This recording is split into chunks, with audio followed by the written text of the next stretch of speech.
hello friends बरायबाय माय बड'टेक चेनेलनि गेजेरजों नोंथांमोनखौ बयखौबो दिनै बे भिडिअनि गेजेरजों नोंथांमोननो मोनसे इम्पोर्टेन्ट खौरां लानानै फैदों एबा जोबोद खुसिनि खौरां जाय नोंथांमोनहा आसाम पुलिस एबी आरो यूबी कन्स्टेबलाव नोंथांमोनहा सिलेक्टेड जानायमोन एबा नोंथांमोनहा अलरेडि रिटेन टेस्ट होनानै दंखायोमोन नोंथांमोनहा गोबाङानो रिजाल्ट नेनानै दंमोन दिनै नोंथांमोनहा 1 मे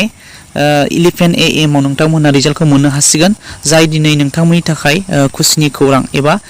1 मे 35 बड'फा उपेन्द्रनाथ ब्रह्मनि थैनाय सान बे समावनो नोंथांमोना सरप्राइज मोननो हासिगोन बिदिब्ला जोङो नायलांसै सोर सोर एबा मा पोस्टआ दिनै बे रिजाल्टखौ मोननो हानाय जायो आरो सोर सोरनि पोस्टआ मा स्किल टेस्टनि थाखाय गोनांथि दं जोङो बे भिडिअनि गेजेरजों क्लियार जानानै फैगोन बेनिखायनो नोंथांमोना भिडिअखौ जोबजासिम नाय आरो लोगोसे नोंथांनिसिम फिसा रिक्वेस्ट खालामो जे नोंथाङा चेनेलाव गोदानबा साबस्क्राइब खालाम लाइक खालाम हाजासे शेयार खालाम जाहाथे नोंथाङाबो गुबुनखौ मदद होनो हानाय बायदि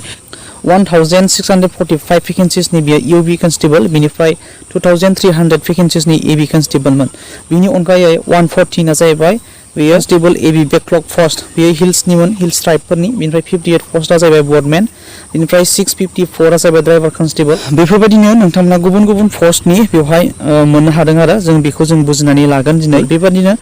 गुबुन गुबुन पोस्टनि जों गाहायाव नुनो मोनदों बेवहाय 5 नम्बर 6 नम्बर बिदि फारि सिरियालनि दङ आरोना बेवहाय जों गुबुन गुबुन पोस्टनि गुबुन गुबुन डेटआव नोंथांमोना इन्टारभिउखौ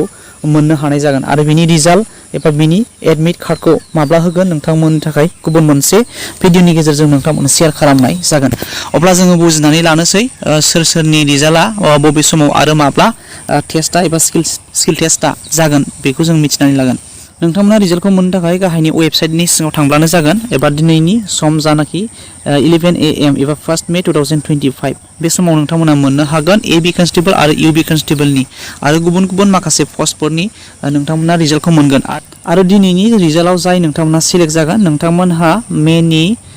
9 थारिख एबा 9 अक्ट' खालि नोंथांमोनहा अरेल एबा भाइभाखौ होनो मोननाय जागोन आरो बिनि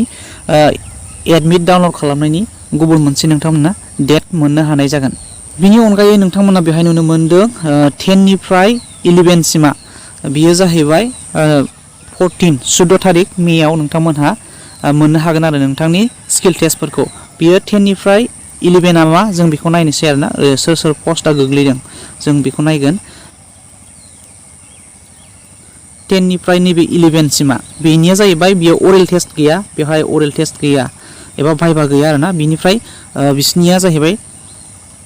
स्किल टेस्ट जागोन आरोना स्किल टेस्ट एबा प्रेक्टिकल टेस्ट जागोन बियो नैबे 10 निफ्राय 11 सिमा बेफोरनि पोस्टआनो जाबाय 2 post of dresser under DGCD and CGAC Assam information of advertisement issue जायफोरनाखि 25 थारिख एबा जानुवारियाव नोंथांमोना बेनि एडभार्टाइजमेन्ट एबा नटिसखौ मोननो हादोंमोन आरो बेनि जायफोर केन्डिडेटमोन बिथांमोननि थाखाय बियो स्किल टेस्ट जागोन बेनिफ्राय 1 पोस्ट अफ बिएमआर नार्स बेनिफ्राय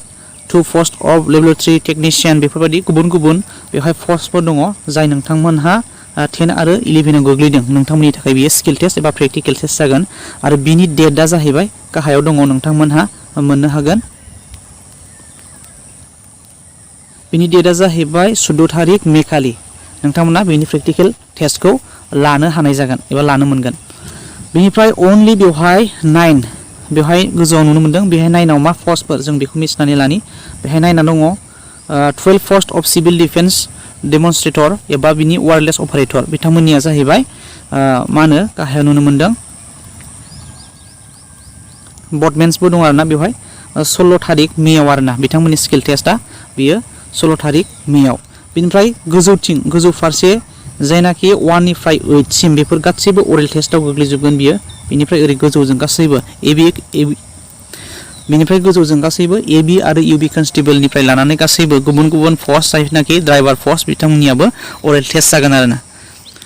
अब्ला लोगोफोर बेस्ट अफ लाक नोंथांमोननि थाखाय दिनैनि समाव नोंथांमोननि साख्रिनि गुबै खौरां नोंथांमोना मोननो हासिगोन thank you for watching bye bye